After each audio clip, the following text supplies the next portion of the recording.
welcome to this week's Tech Talk.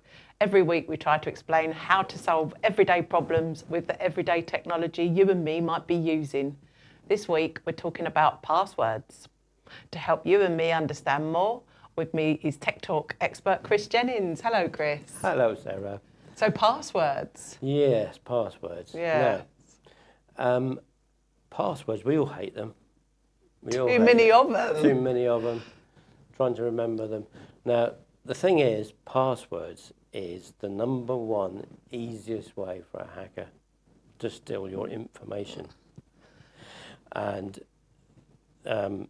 we all do the same thing. We type something that is easy to remember, like a name and a date, a year of birth, something like that. Worst thing to do. So how do we get round this and remember Right. and... The thing is, hackers, they employ things called brute force attackers. They're computers, and they just fire random passwords from a list of all known passwords. Like John 2017 will be in there. Sarah 1966, that'll be in there. 1972, I'll Sorry, have that's you what I know. That'll be in How there old somewhere. am I? So, although it's easy to remember, it's not the way to go. Now, I will explain at the end. You're probably thinking, well, if I put random passwords in, how am I going to remember them? There's a way. And I'll explain that at the end. Now, passwords, it's very important you follow some simple rules when you make up a password. I've seen it where it comes up, no, not good enough, bring this, put a capital in, put an exclamation, some sort of asterisk-y sign in. Yeah.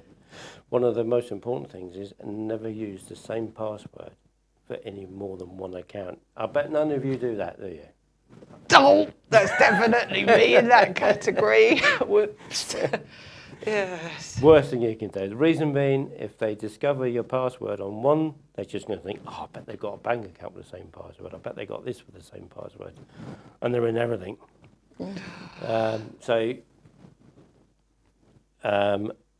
Never use the same password on more than one thing. Yeah, but there's infinite amount of apps and everything you've got to create with an email and a password. So That's how right. on earth? Right, but I'm going to explain all that, how it's easy. Now, when you create a password, it has to contain at least one capital letter, at least one number, and at least one symbol. By symbol, I mean things like commas, full stops, dashes, that kind of thing, question mark. Okay, those three elements make it really, really hard for these brute force attackers to guess your password. It makes, instead of just a few thousand possible permutations, it turns it into millions. And they're all compulsory to have one of, all of them three, aren't they, now, when you go in and... You will find when you try and sign up for something, they will start demanding this, a capital letter, a number, and a symbol, and a minimum of 8 characters. Some will let you get away with 6, but 8 is generally the standard now.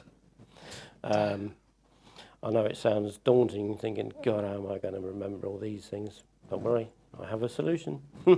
Not the notepad. Write Write down all on your notepad and leave it on your coffee table. That's the next thing. Never write your passwords down. Oh, this is impossible. I know.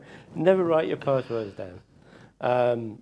Because if somebody was to burgle your house and found your little password book, whoa! Happy days. Not only have they robbed you, they've also got all your passwords for all your bank accounts and everything. So we have, make them strong, never repeat the same password any more than one service, never write them down. Now. So apart from being hypnotised and our Houdini memory, how are we supposed to remember all of these? Right, there's a thing called a password manager.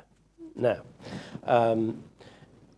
as well as all that I've just told you, if you're really concerned about security, then...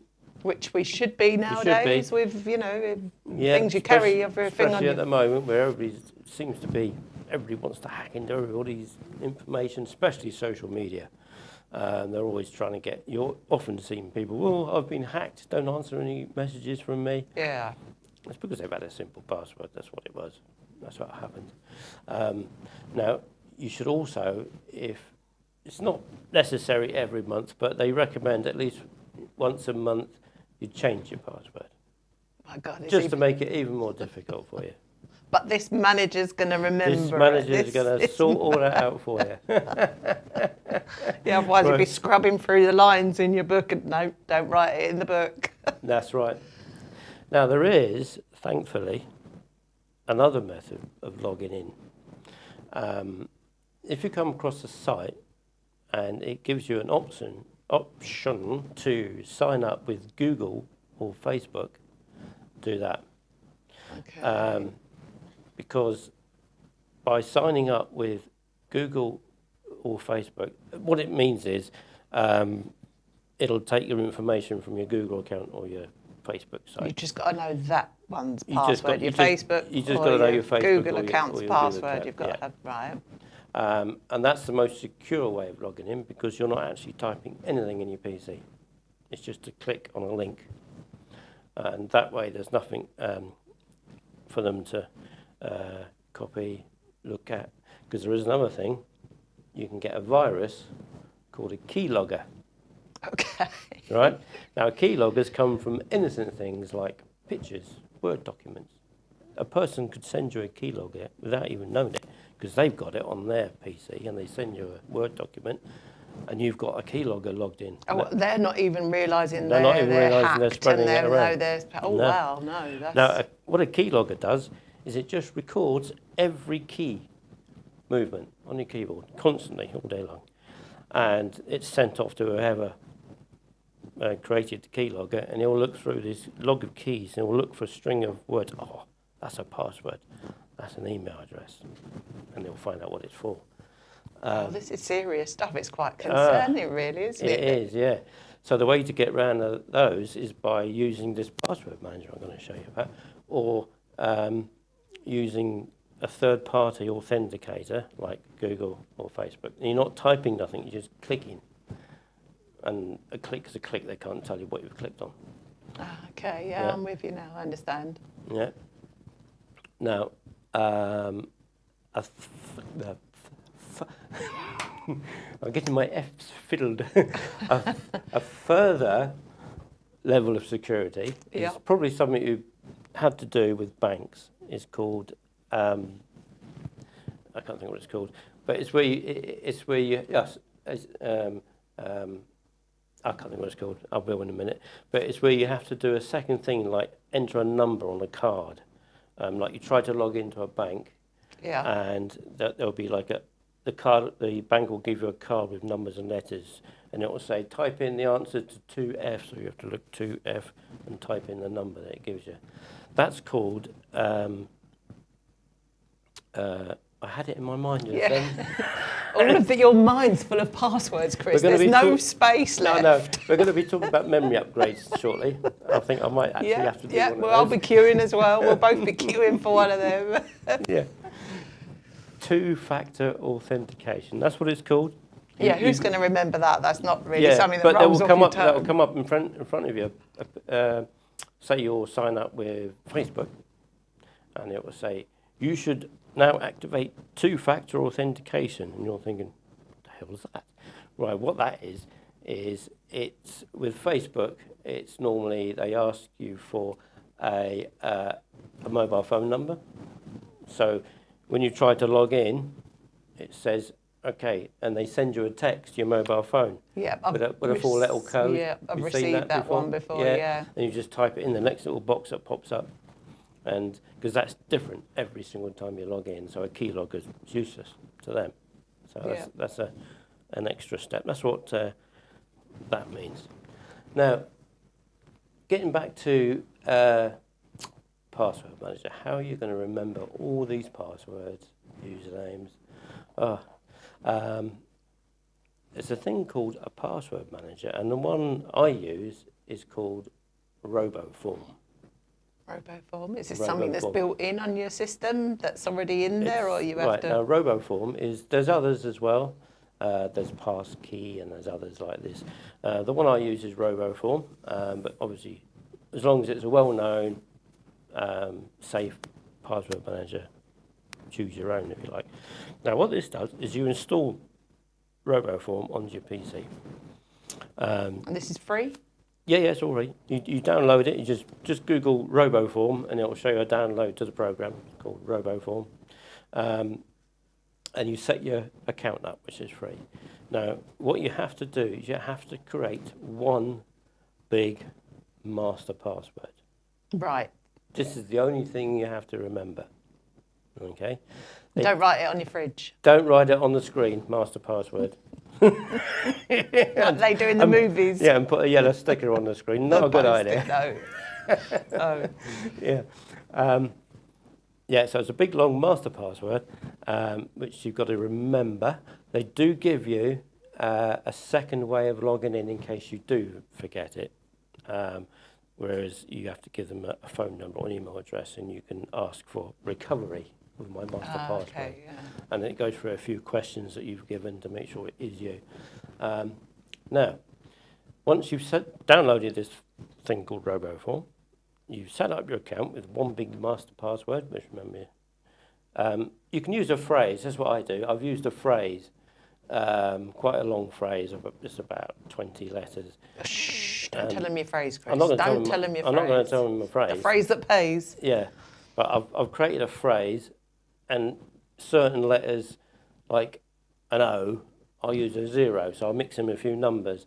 Like I often use a number 5 instead of an S. Okay, yeah. Certain numbers you can swap out just to make it a little bit more difficult for somebody to guess. Anyway, once you've got that master password, this program called RoboForm then sits there on your PC, and it waits for you to add a password. And you go to, say, Facebook, and you go log in, and it says, oh, would you like RoboForm to remember that? It recognises you're putting a username and password in, and you can say, okay. So it's now remembered that. Is that just on PCs, or is that also on your smartphone? Because like it's works on anything: smartphone, okay. tablets, PCs, laptops. Even works on Android phones and that kind of thing. Now, so it's remembered your login and password for that service. Now, the next time you go to the same thing to log in, with a password and username is to be typed in, a little green robot pops up. Hello.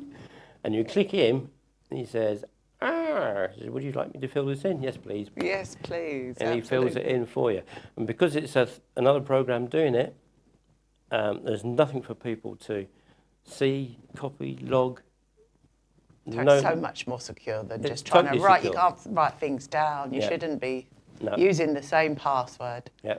Now, because this password you've just copied to RoboForm is the same as you got for everything else, you then go into Facebook and say, right, I want to change my password. So you go to the area on Facebook, change password, and it says, okay, type in your new password. And you're thinking, what can I use? Just go to RoboForm and it says, generate secure password. Hit the button. It gives you a little box that says, how about this? And you go, okay. You click another button and it fills it out for you. And that's just on that one device, though? Yes. Just that one device? No, not necessarily. No? So if you've got a tablet and you've got a laptop and you've got a smartphone, would that be it would all connect? Yep. If you know what my question is, yes. Yeah, I know what you mean. Yep. Hopefully you know what I mean. Yeah. Do you? Stay with us. If you don't, email in. Sorry, you're over there. Email in. Yes, now, because you've got RoboForm sat there watching what you're up to, it'll say, oh, you've just changed your password. Would you like to save that one instead? So, yes. So you recommend people change their passwords on things? You should. I mean, if you've got nice secure passwords that say RoboForm has created for you, then it's much less of a risk, because the chances of somebody guessing one of those really complex passwords are very minimal. And your every person can set up this RoboForm on their phone or on their tablet, laptop? Dead simple. You just Google RoboForm, download it, just follow the instructions on the screen. It's very simple. Now, the RoboForm is for one device per user. Ah, okay. Okay.